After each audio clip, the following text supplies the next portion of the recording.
In today's video, I'm going to take a look at the Acustica Audio Ultramarine plugin, which is an unofficial sampling of the Fairchild 670 mastering compressor.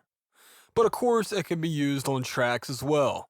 This is a huge plugin, and by that I mean it's a very sought after piece of hardware that most engineers would love to have in their rack.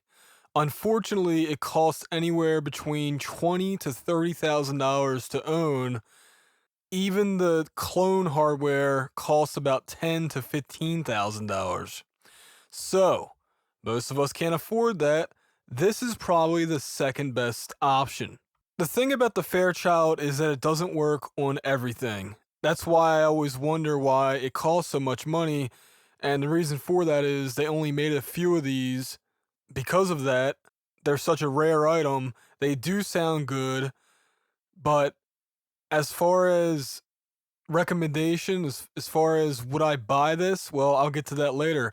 Let's listen to some acoustic guitar right away. By the way, the graphic user interface is awesome.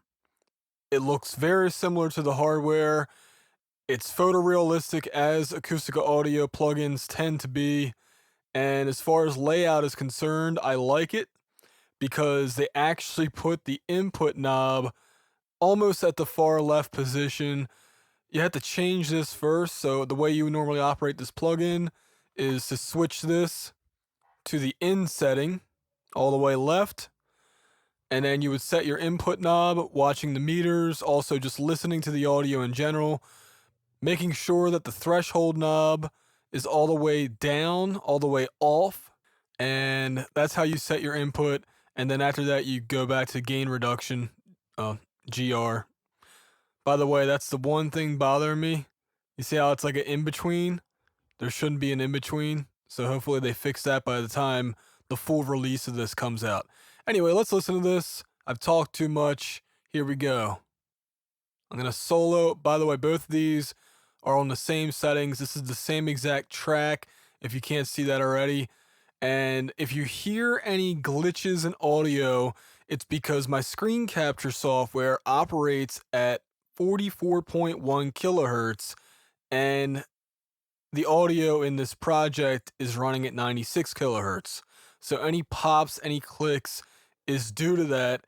And unfortunately, I can't change that screen capture setting. I've requested it, but I haven't heard back. They don't seem to be interested in 96 kilohertz audio.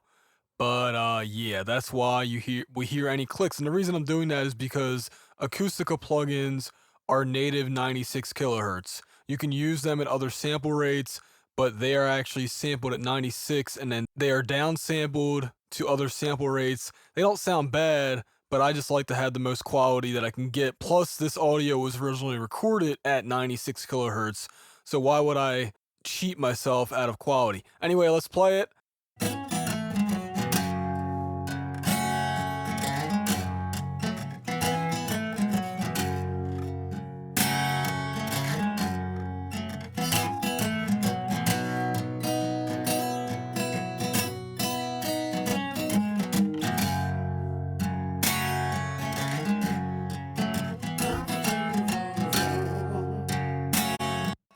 I should mention that these are, as it says, scratch guitar tracks. They weren't ever intended to be mixed at all, but I recorded them anyway. And that's why you're gonna hear vocals, because the musician that I recorded was singing along to these recordings. And anyway, I love it. I tell you what, you can push this compressor and it still sounds good.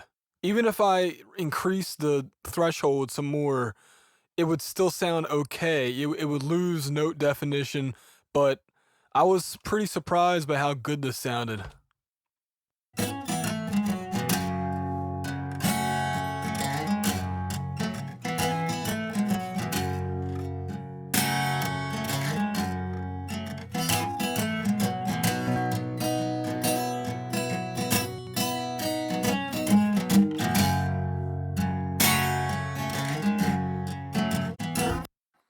You hear how that pretty much sounds like the original track, but more evened out dynamics-wise?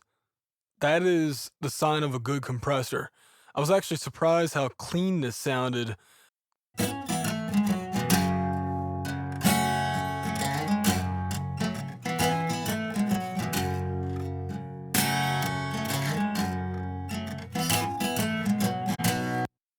Alright, I'm going to move on to the drums, drum overheads.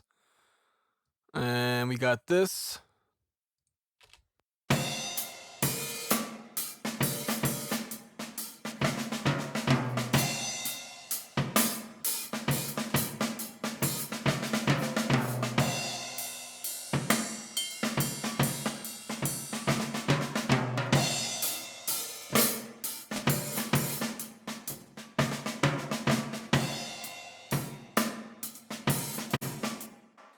I didn't want to overdo it because on my drum reverbs, that's where I really smash it, which I'll play that next.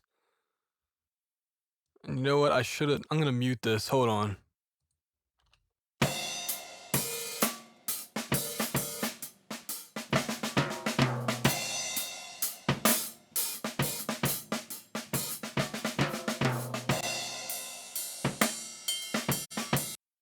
And take note, I disabled the preamp on this because I thought it was a little bit too much of a build-up. I just wanted a clean type of compressor sound, so I just got rid of that. It also saves on CPU, especially with these higher sample rate projects. So if you disable the preamp, you'll get a little bit more CPU.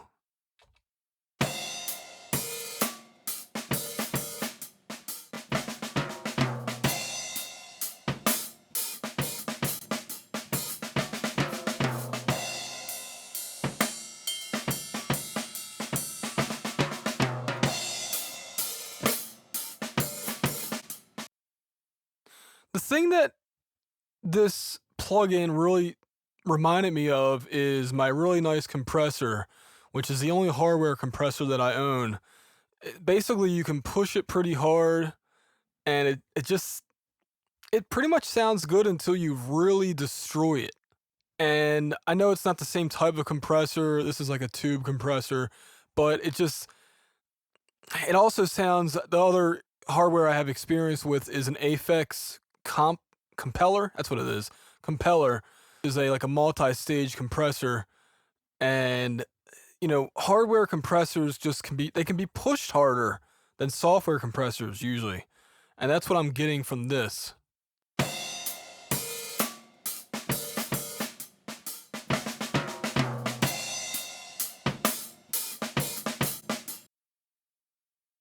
All right, next up.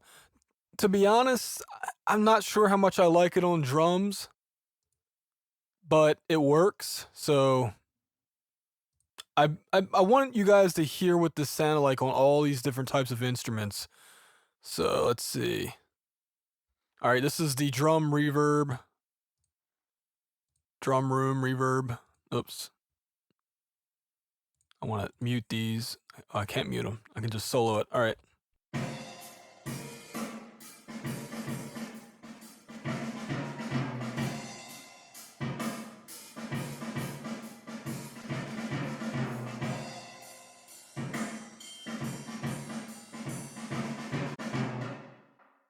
So basically trying to simulate a drum room mic and then smashing it.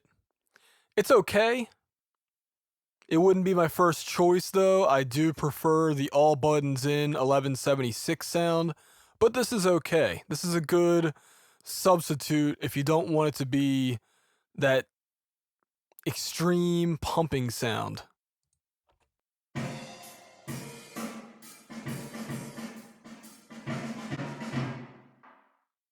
By the way, take note of the sidechain filter setting. See how high I have it? On the regular Fairchild, I don't believe... No, actually there is a setting I believe you can do. Okay, so this is the Vintage Comp 670, and if you notice right here, these tiny controls, which they're not really even labeled. They're kind of just there, and it's called DC threshold. I believe these set either... Nah, you know what? I don't think they set a side chain. I think these set like basically a knee ratio, so it controls whether the knee is soft or hard. So yeah, this doesn't have a side chain filter. Side chain filter, man, it's very cool to have. You know, just like having a mid side is a very nice feature, which this does have. It has this, you know, right vert control. I'm sorry, the lat vert control. Lateral being the mid, vertical being the sides. And the reason they have that in this compressor is the 670 was used back during the times of vinyl mastering. So you would have it set so that your stereo control had less information or however you wanted it so that you could, you know, use that, I believe it was called a stylus, the needle that burns the vinyl disc, the master disc. And, you know, it would be set so that the sides weren't too loud or the mid wasn't too loud. You know, very precise control for those days. And that's one reason why it became so famous. So I guess, yeah, I'll just undo this if I do it too much. So here's the threshold being pushed harder on this.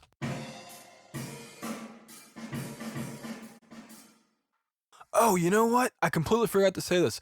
So you'll notice that I did set this to lat vert mode because I learned a trick for the drum bus, which is just push the sides, bring up the sides, and it sounds roomier, if that makes any sense. Like it, you know, it makes it more three-dimensional, and you can do that with that control right there and adjusting this plus the output. I left the mid alone. All right. I didn't put it on the kick drum, or did I? Nope. Didn't have anything on the kick. Okay. So vocals. This was actually where I didn't like the way it sounded, but the interesting thing was, originally I had, as you can see, 3 compressor plugins. All right? 3 compressor plugins. And I replaced it with just this, and it actually sounded pretty damn good. I'll solo it for now and then put it back into the mix. Times a tender flutter form. You use it up and beg for more. When it runs out, you gnash your teeth. Times a tender flutter form. That's not really a fair comparison because the volume is so different. But anyway, you get the point. You see how much that's being pushed? Times a tender flutter form. You use it up and beg for more. So again, now I don't know if the meter can be trusted, but I know that I am pushing the compressor pretty damn hard, and it still sounds pretty damn good. It reminds me a lot of the LA2A compressor, which is also tube-based, and you know, it's like you can push this tube equipment and it doesn't sound bad. A lot like an electric guitar amp that has tubes as opposed to a solid state overdrive. You know what I'm saying? Like you can push this equipment and it still maintains a clarity and it doesn't break up like compressors that aren't tubes do. If that makes sense. All right, I did one last test on this mix, and that was to put it on the mix bus. This is where it should be, where I would use it a lot. And actually, acoustic guitar didn't sound too bad, but I'm probably gonna pick another plugin over that. But mix bus, this is where it became famous, I guess. So let's listen to it before and after. Here's before.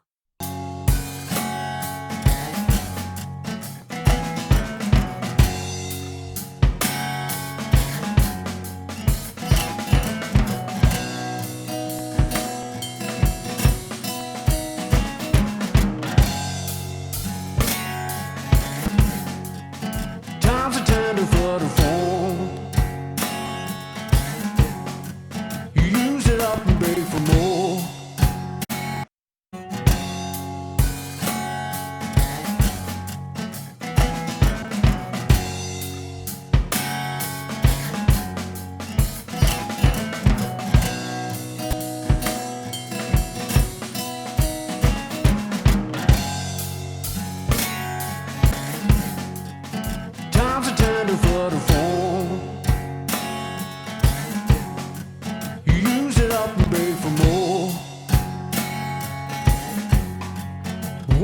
out, you gnash your teeth. In a world. Now for this, I just have it lightly hitting the gain reduction, and I think it just adds a little bit more character to it. Like it's subtle. It's so subtle. I mean, I don't really need it, but it's there and it helps glue the mix better a little bit. So why not use it? I have the plugin, you know what I mean? But that's the thing about this plugin. I like it, but I don't know if I need it. Like, it sucks because it's a good compressor. I can push it really hard, but I can do that same thing with some other plugins. Maybe not as hard, but I don't really push my plugins that much. So if you're somebody who likes to push hardware compressors, or I should say software compressors, and you think that, hey, like I'm running out of room, this plugin is worth the money. That's the other thing. This plugin costs close to $300. So it's something where I'm like, do I really need to spend $300 on something that I pretty much already have, but I might not already have? So I like the plugin, but it's not something that I need, It's something that I want, something that I don't need, but so I'm iffy on it. I'm iffy on recommending this or not. I mean, if you don't already have a Fairchild type of plugin, then absolutely get this. But I think what I'm going to do is shoot this out against the IK Multimedia plugin and hear if there are any differences, hear what the differences are. Because when the 670 came out, that was before IK got really good with their plugins. I mean, IK was okay, but they got really good right around the time that the Black 76 and White 2A compressors came out. And then they just, ever since, they've been getting really nice sounding plugins. But that's the thing is, $300. Like, if this was like, $100 or $150, $200, that's not too bad. But $300, that's where I got to think about this some more. Because $300 is an Xbox One. You know what I mean? Do I want this plugin or do I want an Xbox One? But seriously, though, I like it. I like the way it sounds, but I don't know. This isn't really a review anyway, but I'm definitely going to do a shootout. I wasn't going to. I was like, I don't want to do it, but I think I have to before my trial runs out. Because that will really determine whether or not I consider buying this. Anyway, let me know what you guys thought about the way it sounded. I will do maybe 10-second clip of these and put them as FLAC files so you guys can listen to them without YouTube's audio compression. But yeah, I want to know what you guys think. That's what I think. I like it. I'm not sure if it's worth $300 though. That's my bottom line.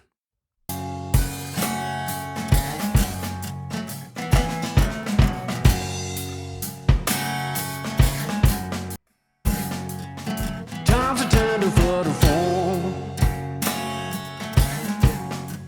You use it up and beg for more. When it runs out, you gnash your teeth.